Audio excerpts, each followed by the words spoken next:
হাসপাতাল তৈরির ৩০ কোটি কোথায় গেল হিসাব দিতে হবে, নিতে হবে। এডিসি প্রশাসনের বিরুদ্ধে আর্থিক ঘোটালার অভিযোগে সরব হয়েছেন প্রদেশ বিজেপির সভাপতি রাজীব ভট্টাচার্য।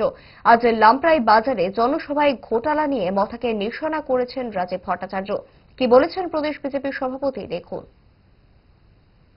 আমার এখনো মনে আছে যে আমাদের এডিসির আমাদের যে রাজধানী রয়েছে, এলডিসির যে হেডকোয়ার্টার রয়েছে খুমলুঙে, আজকে 2021-এ একটি হসপিটাল নির্মাণ করার জন্য আমাদের রাজ্যের সরকার প্রায় 30 কোটি টাকা অনুদান দিয়েছে এবং আজ পর্যন্ত আমার কাছে যে খবর আছে সেই হাসপাতাল এখনো নির্মাণ করা হয়নি।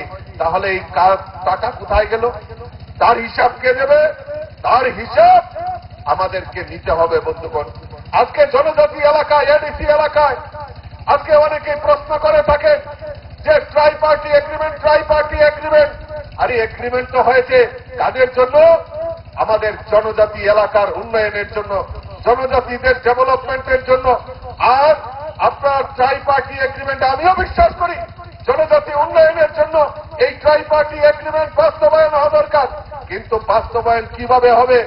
আপনারা মারপিট করবেন, এই রাজ্যে সন্ত্রাসীর তৈরি করবেন, আবার ট্রাই পার্টি এগ্রিমেন্ট আপনারা প্রস্তুতি নেবেন।